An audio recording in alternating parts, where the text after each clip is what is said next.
दहेज मांगो मत। लड़की का पिता दे दे तो ले लेने में बुराई नहीं है, पर मांगना अच्छा नहीं होता।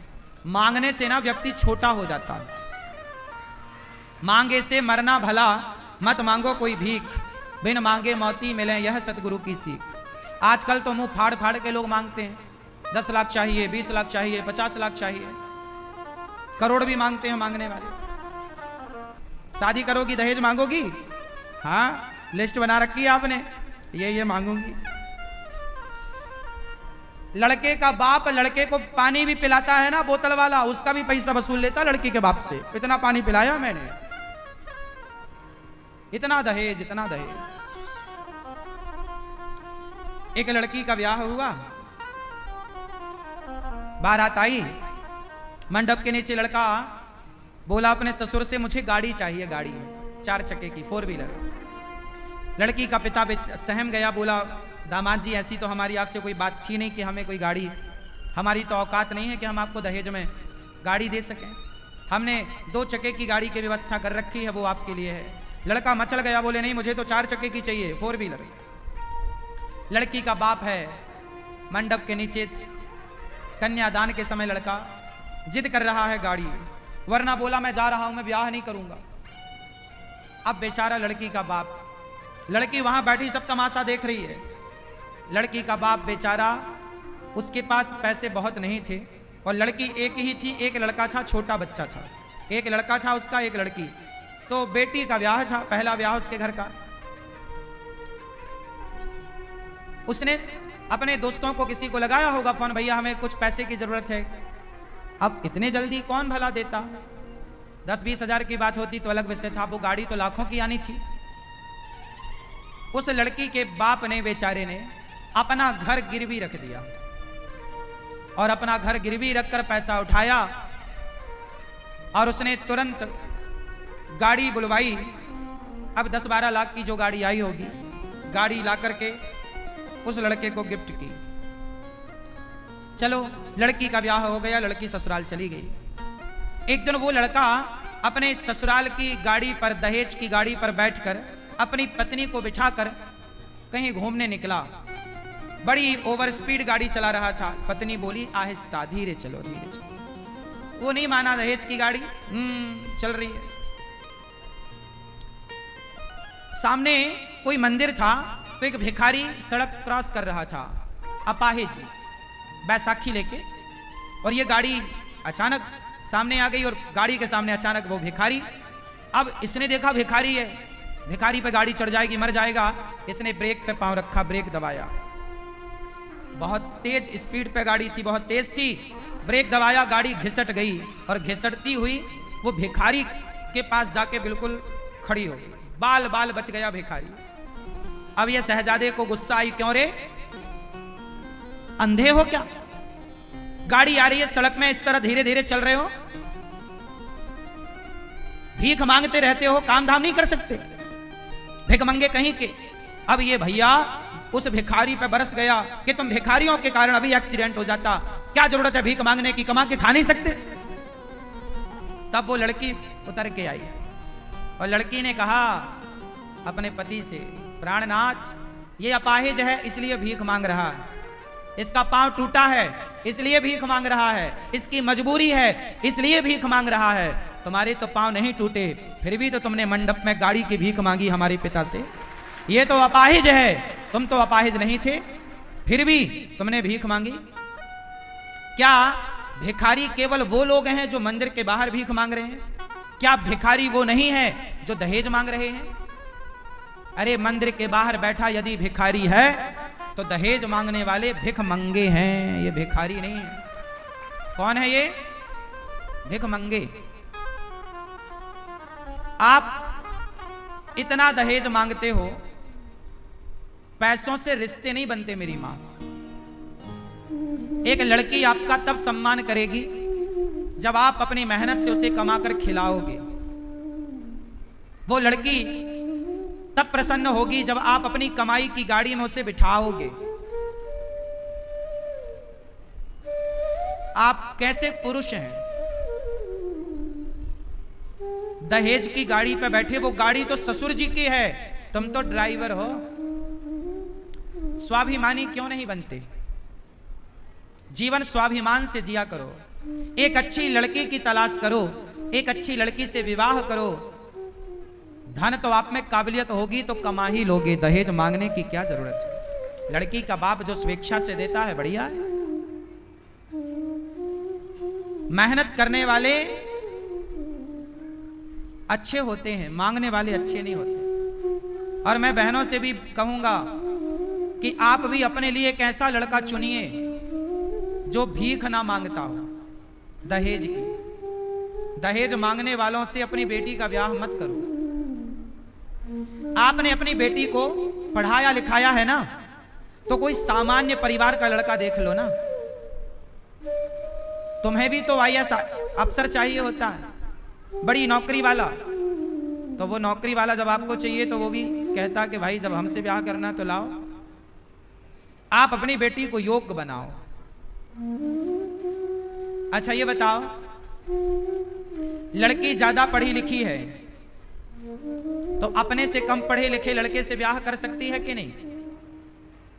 बोलो बोलो, कर सकती है कि नहीं? पर लड़कियों की ये मानसिकता नहीं है। लड़कियां चाहती है मैं जितना पढ़ा पढ़ी हूं मेरे से ज्यादा पढ़ा लिखा हो, जबकि लड़के लोगों की मानसिकता बिल्कुल अलग है। लड़के लोग यदि वो ज्यादा अच्छा एक बात बताएं, लड़के लोग पढ़े लिखे जो होते हैं ना, वो सामान्य घर की लड़कियों से विवाह करना पसंद करते हैं। पढ़े लिखे लोग। लेकिन लड़कियां पढ़ जाएं तो वो सामान्य घर के लड़के से ब्याह करने में हिचकिचाती हैं, जबकि लड़के पढ़ जाएं तो वो सामान्य घर की लड़की से ब्याह करके जीवन गुजार देंगे। लड़का और लड़की में ये दोष होता है। लड़का कमा कमा के सारी जिंदगी पत्नी को खिलाता है, कभी ताने नहीं मारता कि मैं तुम्हें खिला रहा हूं। पर लड़कियां कमाने लग जाएं तो पति को ताने मार मार के मार डालते, देखो हम तुम्हें कमा कमा के खवा रहे हैं, तुम तो निठल्ले हो, कुछ करते धरते थोड़ी हो।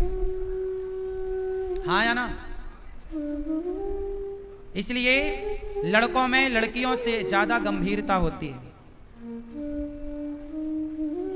गंभीरता लड़कों में ज्यादा होती है। वो निभाह लेते हैं उस लड़की को जो जरा कम पढ़ी लिखी हो। पर लड़कियों, बहुत लड़कियां भी निभाह लेती होंगी, पर समाज में ऐसा देखा गया है कि ऐसी लड़कियां कम हैं जो कम पढ़े लिखे लोगों को निभाती हैं। बहुत कम लड़कियां ऐसी हैं जो पैसा कमाती हैं, नौकरी करती हैं और अपने पति जिसकी नौकरी नहीं है, जिसके पास पैसा नहीं, उसको निभाह रही हो। पैसे वाले को तो सब निभाह लेते हैं, पैसे वाले को तो सब निभाह लेते हैं, पर पैसे ना हो किसी के पास, उसको यदि निभाए, चाहे वो पत्नी हो या पति, तब वो सच्चा गृहस्थी कहलाता है, तब वो समझदार कहलाता है कि इसे गृहस्थी चलानी आती है। आज रिश्ते क्यों खराब हो रहे हैं? क्योंकि व्यक्ति इंसान से ज्यादा पैसे को महत्व देता है। किसको महत्व देता है? यदि आप पैसे से ज्यादा इंसानों की कदर करने लग जाएं तो कभी कोई रिश्ता टूटेगा ही नहीं। रिश्ते तो तब टूटते हैं जब संबंध में पैसा आकर खड़ा हो जाता है, चाहे लड़की के सामने चाहे लड़के के सामने। अपनी बेटियों को पढ़ाना मेरी मां, लेकिन पढ़ाकर कहीं वो रिश्ता चलाना ना भूल जाएं, तो उन्हें पढ़ाई तो कराओ पर उन्हें रिश्तों को निभाना भी सिखाओ कि बेटा पढ़ने लिखने का अर्थ ये नहीं है। आज मेरे पास कुछ दिन पहले एक लड़की आई, उसका एक छोटा बच्चा था 5 साल का, तो अकेली थी, उसकी मां साथ में थी। मां ने कहा महाराज जी मेरी बेटी को आशीर्वाद दो, इसका घर बस जाए। तो मैंने कहा घर तो बसा बसाया है, मांग भरी है, बच्चा गोद में है। तो मैंने पूछा लड़की से क्या हुआ, आपकी क्या दिक्कत है? उसने बताया कि महाराज जी मेरा पति है, मैं 70,000 रुपए कमाती हूं और मेरा पति 1 रुपए भी नहीं कमाता, वो रहता है गांव में, मैं रहना चाहती हूं शहर में। मैंने कहा कि लड़के के माता पिता कहाँ हैं? बोले वो भी गांव में हैं। बोले वो अपने माँ बाप के पास है। तो मैंने कहा लड़का तो अपनी जगह सही है भाई, आज नहीं कमा रहा है कोई बात नहीं, समय उतरता चढ़ता रहता है, आज हम नहीं कमा रहे हैं कल कमा सकते हैं। पैसा तो देखो आता जाता रहता है ना, सारे दिन एक से नहीं होते, कभी कभी बिल्कुल समय एक एक रोटी को आदमी मोहताज हो जाता है, ऐसे भी दिन आ सकते हैं। तो तुम अपने पति को छोड़ के चली आई अपनी माँ के पास। बोले महाराज जी मैं कमाती हूं, मुझे किसी के दबाव में रहने की जरूरत नहीं। देखो जरा, कमाती हूं मतलब एटीट्यूड यहां तक है कि मैं दबाव नहीं। अब बताओ क्या ऐसी लड़कियां कभी अपना घर बसा सकती हैं? अरे लड़की हो या लड़के हो, कमाते हो या नहीं कमाते वो अलग विषय है, पर बेटा रिश्ता निभाना अलग है। पढ़ने का मतलब ये नहीं है कि हम रिश्तों की कदर ना करें। और आज याद रखिएगा, तलाक अनपढ़ लोगों का नहीं हो रहा है। उठाकर देखिए केस, हर पढ़े लिखे लोगों में तलाक 99% पढ़े लिखे लोगों का तलाक है, अनपढ़ लोगों का तो है ही नहीं। 1% मान लो आप, 99% तलाक किसका है? पढ़े लिखे लोगों। ये पढ़ लिख करके ना पैसा तो कमाना सीख गए, रिश्ते चलाना भूल गए। इन्हें लगता है पैसा है तो सब कुछ है ना, पैसा है तो सब कुछ नहीं है, रिश्ते हैं तो सब कुछ है। रिश्ते हैं सब कुछ है। यदि रिश्ता नहीं है तो पैसे का क्या कर लोगे? लेकिन अब सुनो, और ये गर्मी रहती है जवानी में। जवानी में लगता है कि जी हमें तो किसी की जरूरत नहीं, हम तो सेल्फ डिपेंड है, कमा लेंगे, पति की जरूरत नहीं। लेकिन जब तुम्हारी उम्र ढलने लग जाएगी तब समझ में आएगा कि तुमने कितनी बड़ी गलती कर दी। माँ का साथ कब तक रहेगा? माँ जिंदा है तो तुम माँ के पास हो, बाप जिंदा है, मरने दो अपने माँ बाप को। भाई भौजाई तुम्हें कितना आदर सम्मान करेंगे, निकाल बाहर फेंकेंगे तुम्हें। इसलिए पति आपका सम्मान करे, पति बढ़िया आपको सुख दे सकता। जो आनंद जो सुख ससुराल में मिल सकता है ना, वो विवाह के बाद मायके में नहीं होता। हाँ या ना? सीता मां को भी वनवास जाना पड़ा। क्या कठिन समय सीता मां का नहीं था? अब सीता मां बोलती क्यों? मैं कम पढ़ी लिखी हूं का? मेरे बाप के पास राजा थे जनक जी, क्या कमी थी? कौन सा धन कम था? सीता जी चली जाती ना। एक लड़की ससुराल की मायके की गरिमा होती है, नाक होती है। आप लोग अपनी बेटियों को पढ़ाओ मेरी माँ, पर रिश्तों को निभाना भी सिखाती रहना, नहीं तुम्हारी बेटी पढ़ लिख के रिश्ता ना चला पाएगी। एरोप्लेन चला लेती है तुम्हारी बेटी, ट्रेन चलाने लग गई लड़कियां, गाड़ियां चलाने लग गई लड़कियां। चलाना भी चाहिए, पर एरोप्लेन चलाने से पहले रिश्तों को चलाना सीख लो, ट्रेन चलाने से पहले रिश्तों को चलाना सीख लो। ये बात लड़का लड़की दोनों के लिए है। आप लड़के हैं तो भी एरोप्लेन और ट्रेन चलाने से पहले रिश्ते चलाना सीख लीजिए। आपको रिश्ता चलाना नहीं आता तो कुछ भी नहीं आता। और तलाक लेकर आज मेरे पास एक लड़का आया, आज अभी वो लड़का लगभग 25 साल का रहा होगा, 22 से 25 साल का, शायद यहां हो या ना हो। उसने कहा महाराज जी 2011 में मेरे पिता का तलाक हो गया था।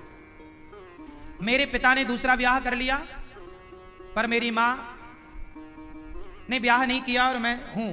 अब मेरे पिता कह रहे हैं, वो लड़के ने बोला कि मेरे पिता कह रहे हैं कि तुम मेरे पास आओ। अब आप बताओ कि मैं किसके पास जाऊं? सुनो, पति पत्नी का हो गया तलाक, एक बच्चा था, वो बच्चा अब हो गया है 22 साल का लगभग। अब उसके पिता कह रहे हैं बेटा तू मेरे पास आ, और वो सारा टाइम उसने मां के साथ गुजारा अभी तक का।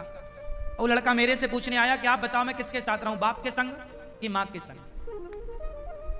तो बताओ वो लड़का किसके साथ रहे? आप लोग बताओ किसके साथ रहे? मैंने कहा बेटा तेरे पिता ने तो दूसरा ब्याह कर लिया, उससे तो सहारा मिल गया किसी पुरुष या किसी स्त्री का, पर तेरी मां तेरा मुंह देख देख के रह गई और उसने ब्याह भी नहीं किया। पतिव्रता नारी है तेरी मां, तो तेरा धर्म है बाप करोड़ों का प्रलोभन दे फिर भी तुझे अपनी मां का साथ नहीं छोड़ना चाहिए।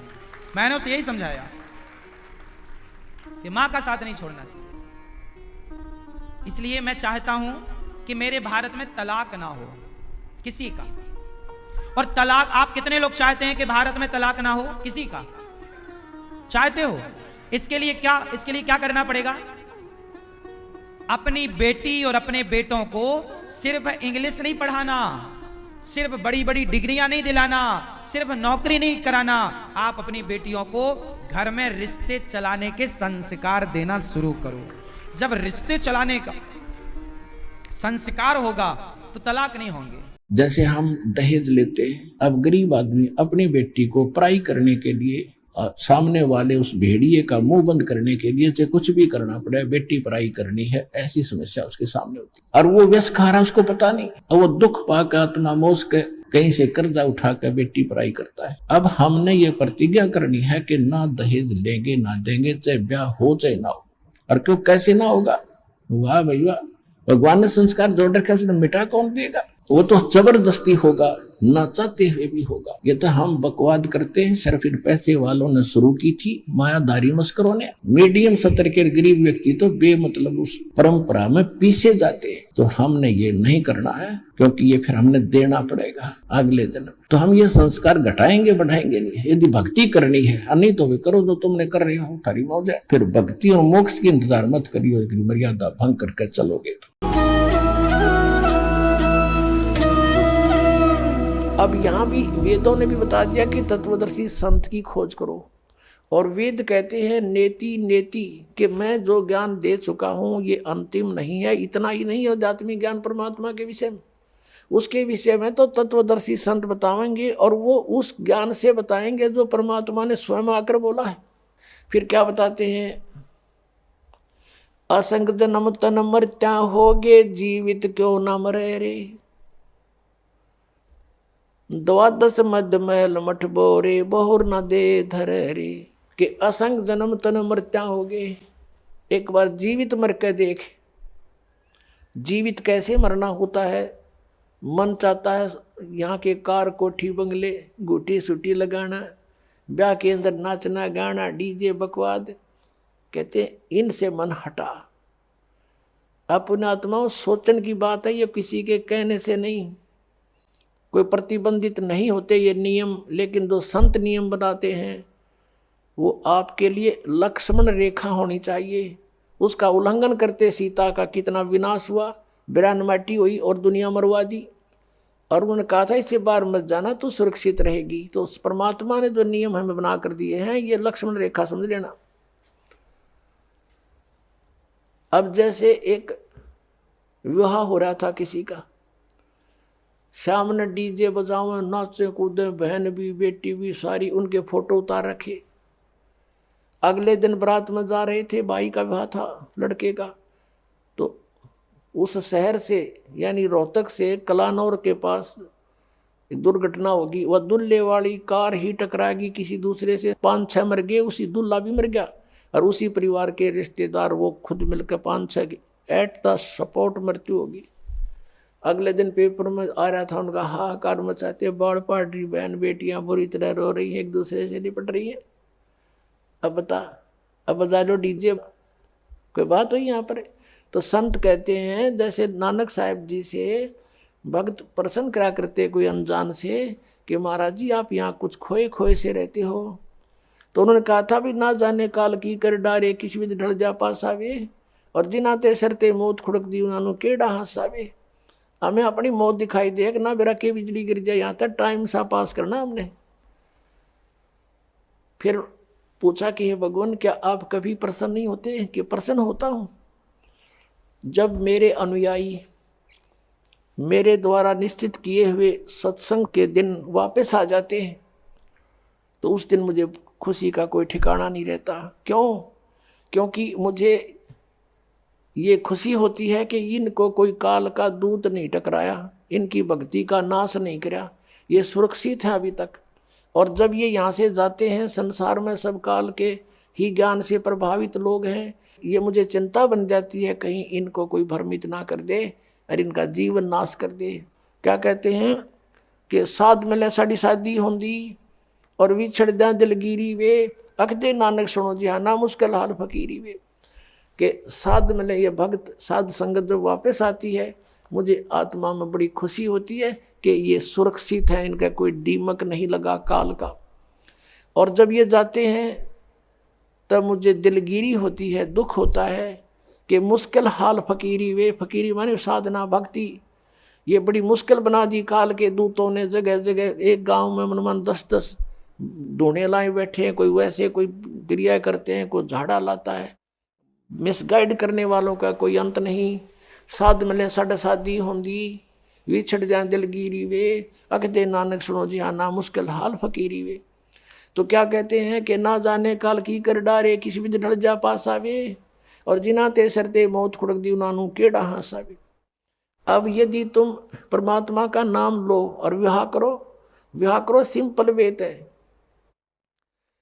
और वैसे नहीं लोग दिखावा नहीं। जैसे हम इस बात से परिचित हों तब हम इससे हट सकते हैं। जैसे गीता जी अध्याय नंबर 7 के श्लोक नंबर 29 में कहा है कि जो तत्ब्रह्म से परिचित हो गया और सारे अध्यात्म ज्ञान से और सभी कर्मों से परिचित हो गया, वही उस परमात्मा के पाने का, जरा और मरण से छूटने का प्रयत्न करता है, और नहीं कर सकता। वो तो यहाँ बकवाद देना चाहता है। तो आपको ये ज्ञान होगा कि आपने किसी से दहेज ले लिया, परमात्मा कहते तुमने उस दरगाह का मैल नहीं देखा और धर्मराज के तिल तिल का लेखा। तो आप किसी से पैसे लेते हो रिश्वत से, चोरी से, या वैसे कोई धोखा दे करके लेकर नहीं देते हो, आपने एक एक पाई पाई का हिसाब देना पड़ेगा। तो हम क्यों अपने सिर में दर्द करें? क्या एक दहेज आप लोगे, किसी ने दे दिया आपके 50,000, 1 लाख, 2 लाख गणे दे देगा, क्या उससे आपका सारी आयु व्यतीत हो जाएगी? नहीं हो सकती। परमात्मा पर आधारित होजिए और इस मंत्र का जाप कीजिए, जो दास आपको देगा। आपके भाग्य में ना होगा तो भर देगा, आपकी बेटी की किस्मत को भर देगा भगवान, उसको नाम से जोड़ दीजिए। आपके पुत्र को भी आगे सुख देगा, सारी सृष्टि का पालन करता। और क्या आज हम उसी से सीधे संबंधित हो गए? क्या हमें 2 रोटी नहीं दे सकता? और हमें घृणा नहीं चाहिए। यदि मोक्ष पाना है और जन्म मृत्यु से पीछा छुटवाना है, जरा और मरण से बचना है, तो ये क्रियाएं दास जैसे बताओ ऐसे करना। हमने यहाँ आप कितनी कोठी बना ले, एक कमरे में एक चारपाई पर आपको स्थान मिलेगा, बाकी खाली रहेगी। वो व्यर्थ हुआ। तो व्यर्थ की बकवाद हमारे मन से आप हट जाया करेगी इस ज्ञान के आधार पर। अब कोठी बना रहा था एक व्यक्ति, और कोठी तैयार होगी, बैंक मैनेजर था, मुहूर्त करनी थी, संडे का दिन था, कोई सामान की आवश्यकता पड़गी, गोटी सूटी लाने के लिए सारी व्यवस्था कर रखी है। थोड़ी देर तो ब्राह्मण करे उड़ाला टोटर पटोटर उसका करते हैं, फिर गोटी सूटी सारा सौदा शुरू हो जाता है। सब बुला रखे रिलेटिव और सब मित्र। वो खुद कोई सामान लेने के लिए गया था, स्कूटर उठा के, यानी 2 व्हीलर, और वहाँ एक 2 व्हीलर से 2 व्हीलर टकरा गए और पड़ गया। पड़ते कनपट्टी लगी फुटपाथ पे, पड़ते वही मर गया। अब चाट ले उसको कोठी ने। कई वर्ष की बात है, जब 3.5 लाख रुपए लगाए थे, पेपर में आई थी। अब वो गधा बन के उसके पीछे खड़ा भी ना होने दे कोई उसने। तो हमने ये देखना कि यहाँ जो हम करने जा रहे हैं ये क्या सांग है। सर्व सोने की लंका थी वह रावण से रणधीरम, एक पलक में राज विराजी जम के पड़े जंजीरम। वो तो सारे सोने के महल बनाए बैठा था, जैसे ईंट गारा हम प्रयोग करते ऐसे सोने की ईंट, और उसी की गारा में बना रखे थे। और कहते हैं भक्ति बिना क्या होता ये भ्रम रहा संसार, रति कंचन पाया नहीं रावण चलती बार। 1 ग्राम गोल्ड नहीं ले जा सका रावण जब यहां से जाने लगा। तो इन बातों को याद करके हमने इनसे वापस भी हटना है, और हमने अपने प्रत्येक कार्य को ऐसे ढंग से सेट करना जो भक्ति में बाधक ना हो। अब हम दहेज लेते हैं या फिर देवे भीगे, क्योंकि बेटी होगी हमारे भी। एक पैसे वाला तो बकवाद कर देगा, अब गरीब आदमी कहाँ से करे। एक घर में 3 बेटियां चली गई, एक गरीब की है, एक अमीर की है, एक मीडियम साइज की है। अब जो अमीर वाले ने तो दे दिया गणाए धन, अब मीडियम साइज वाले ने भी दे दिया थोड़ा बहुत, और वो बेचारा गरीब क्या करे, उसकी बेटी रो रही है वहाँ बैठ कर, उस परिवार में आदर नहीं उसका। तो ये इस तरह का हमने इसको समाज को सेट करना है।